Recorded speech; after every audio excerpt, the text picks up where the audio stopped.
Every war has two kinds of battles, the ones fought in public, with billboards and press releases, and the ones fought in private, in phone calls nobody records, in contracts nobody sees until it's too late.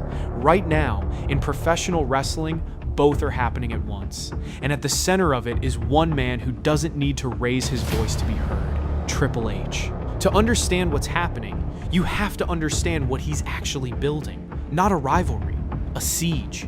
This is the story of how the man running WWE Creative is trying to dismantle all elite wrestling from the inside out. For years, there's been an unofficial rule inside WWE: don't say AEW's name. Pretend it doesn't exist. Pretend the alternative promotion built by Tony Khan in 2019 is a footnote, not a threat. Triple H inherited that rule when he took over creative control of WWE. But according to those who've worked closely with him, the silence in public masks something very different behind closed doors. He reportedly acknowledged privately that AEW's product was genuinely strong, even superior to WWE's at points during the early years of the rivalry. That's not the reaction of a man who views his competitor as irrelevant. That's the reaction of a man taking a threat seriously enough to study it. And when Triple H studies something, he doesn't just compete with it, he tries to take it apart. Here's where the story turns from rivalry into something sharper. According to recent reporting, Triple H hasn't just been building WWE's roster, he's been actively working to hollow out AEW's. Multiple insiders have described a deliberate strategy. As AEW stars approach the end of their contracts, Triple H makes them promises.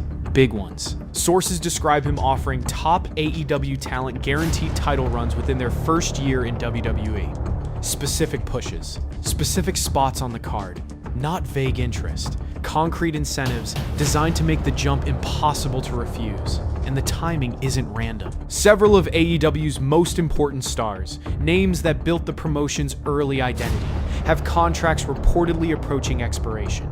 Triple H, according to these reports, isn't waiting for free agency to happen naturally. He's already working the phones before the ink on those old contracts is even dry.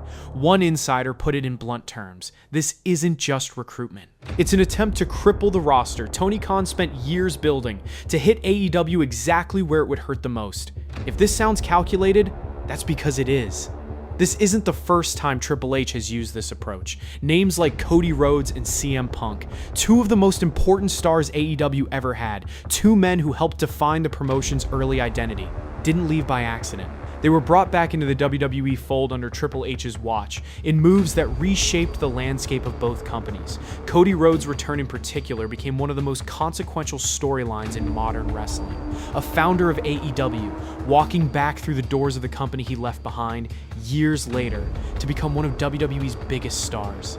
That wasn't luck. According to those who've covered the rivalry closely, Triple H has a well-documented affinity for signing former AEW talent, and a track record of making it happen. Chris Jericho, Adam Cole, Bryan Danielson, formerly Daniel Bryan, went the other direction. But the traffic has increasingly moved towards Stamford, not away from it. And insiders continue to name more candidates. Talents whose current AEW deals are winding down and whose futures, according to recent reporting, may already be quietly decided. But the war isn't only fought through contracts, it's fought in public, too. In the spaces between the shows themselves. This past SummerSlam weekend, as thousands of fans flooded into Minneapolis for WWE's biggest event of the summer, AEW made its own move. A massive digital billboard positioned directly across the street from the stadium, advertising AEW Dynamite to every fan walking in or out. Tony Khan has made a habit of this, planting AEW's flag in WWE's own backyard whenever the bigger company takes center stage. It's a message. We're still here. We're still watching. We're still trying to pull your audience the moment your show ends. WWE's response, under Triple H, has followed a familiar pattern. When AEW ran its biggest show of the year, All In, WWE counter-programmed aggressively, positioning its own content directly opposite it. Critics called the move rushed, even botched in places. But the intent was never subtle. Don't let AEW have a night to itself. Don't let the alternative promotion breathe. This is what modern wrestling warfare looks like. Not a single dramatic strike, 1,000 small ones, a billboard here, a scheduling shift there, a contract offer whispered to a star 3 months before free agency. Here's the uncomfortable truth for AEW loyalists. By most measures, it's working. WWE has pulled dramatically ahead in the numbers that matter: viewership, revenue, cultural footprint. Under Triple H's creative direction, the company has stabilized its storytelling, brought back beloved veterans, and built new stars, all while continuing to poach proven names from the promotion built to rival it. Even voices sympathetic to AEW have acknowledged the imbalance. Former WWE writer Vince Russo has pointed out a telling contrast. Tony Khan will sit down for long, open interviews about his business philosophy, explaining his decisions, defending his vision, engaging directly with critics and fans. Triple H, by comparison, almost never does. He doesn't need to explain himself. His results speak instead, and that, in itself, is a kind of psychological warfare. The confidence of a man who believes he's already winning the war, so there's no need to narrate it. None of this means AEW is finished.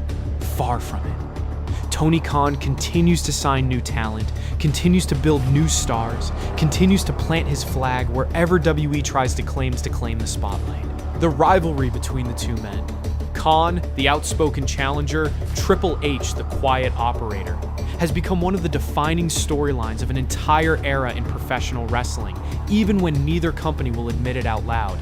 And there's a case to be made that this entire war is good for the business. Triple H himself has said as much in interviews, that competition sharpens everybody, that WWE became better, faster, because AEW forced it to. Without an alternative to fight against, he suggested WWE might never have evolved the way it has. So maybe this isn't a story about one man trying to destroy a rival company for its own sake. Maybe it's simply about a competitor with no interest in letting the other side get comfortable.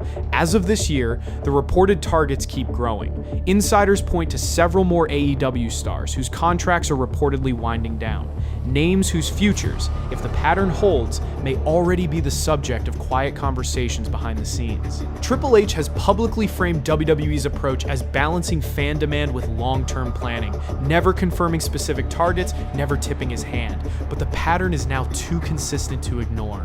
A promise here, a billboard countered there, a contract that expires at exactly the right moment. So is Triple H trying to end AEW? Maybe end is the wrong word? Ending implies a single blow, a knockout punch, a company disappearing overnight.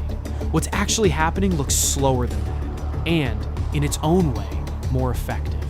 Not a war fought to destroy the enemy outright, but one fought to quietly starve it. One contract, one signing, one headline at a time. Tony Khan built something real, something that forced the biggest wrestling company on earth to change the way it operates. But building something and keeping it intact are two very different fights.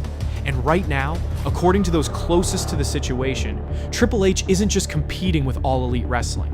He's trying to take it apart, piece by piece, and quietly convince its biggest stars to help him do it.